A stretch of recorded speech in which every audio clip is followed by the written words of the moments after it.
ঠাকুরগাঁয়ের রানীশংকৈলে ভুট্টা ক্ষেত থেকে তৈমুল হক নামে এক প্রতিবন্ধীর লাশ উদ্ধার করেছে পুলিশ।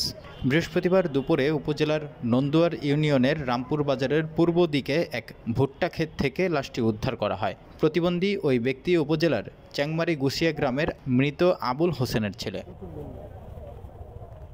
বিষয়টি ঢাকা মেলকে নিশ্চিত করেন রানীশংকৈল থানার ভারপ্রাপ্ত কর্মকর্তা মোহাম্মদ সোহেল রানা। তিনি জানান, ভুট্টা খেতে লাশ দেখতে পেয়ে পুলিশকে খবর দেয় স্থানীয়রা। পরে ঘটনাস্থলে গিয়ে লাশের সুরতহাল করে পুলিশ ও সিআইডি টিম। লাশটি দেখে মনে হয় ৩ থেকে ৪ দিন আগে লোকটির মৃত্যু হয়েছে। লাশের পাশ থেকে একটি বিষের বোতলও পাওয়া গেছে, তবে মৃত্যুর কারণ এখনও জানা যায়নি।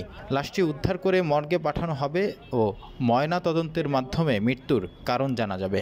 তদন্তের রিপোর্ট অনুযায়ী পরবর্তীতে আইনগত ব্যবস্থা গ্রহণ করা হবে।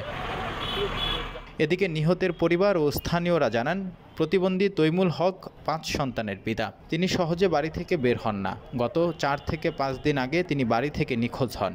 অনেক খোঁজাখুঁজি করেও তাকে পাওয়া যায়নি।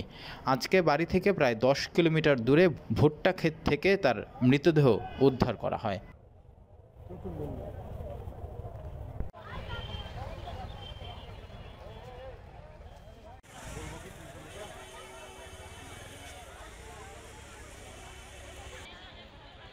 পুলিশ ইয়া কথা তো